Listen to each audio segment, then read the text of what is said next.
کیا آپ جانتے ہیں کہ دنیا کا امیر ترین شخص ہو یا کوئی عام انسان، سب کے لیے کامیابی کا قانون ایک ہی ہے؟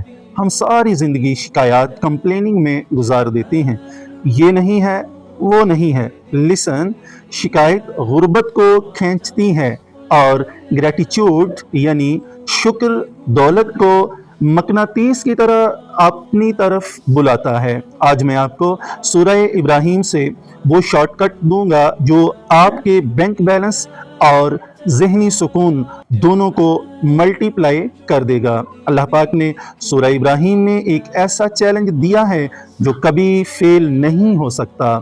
اگر تم شکر کرو گے تو میں تمہیں اور زیادہ دوں گا۔ Now look at the quantum physics of it۔ جب آپ شکر کرتے ہیں تو آپ کی باڈی کی وائبریشن سے ہٹ کر لیک کمی پر کثرت سیٹ ہو جاتی ہے۔ کائنات کا قانون ہے، آپ جس چیز پر توجہ دیں گے وہ بڑھے گی۔ اگر آپ شکایت کریں گے تو پریشانیاں بڑھیں گی، اگر آپ شکر کریں گے تو نعمتیں بڑھیں گی۔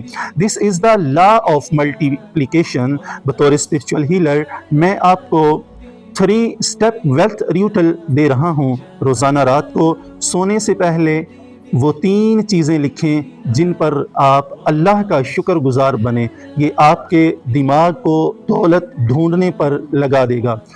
نمبر 2، اپنی زبان سے شکایات نکالنا بند کر دیں۔ Every complaint is a hole in your pocket۔ Number 3، صبح اٹھتے ہی کہیں الحمدللہ۔ اپنی سانسوں، اپنی صحت اور اپنے پاس موجود ہر نعمتوں کا شکر ادا کریں۔ See how the universe responds۔ آج کا چیلنج، کومنٹ میں اپنی کوئی بھی ایک نعمت لکھیں جس کے لیے آپ آج شکر گزار ہیں۔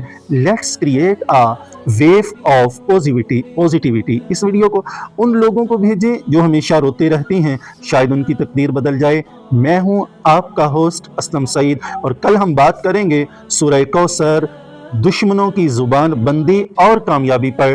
Don't miss it. اللہ حافظ۔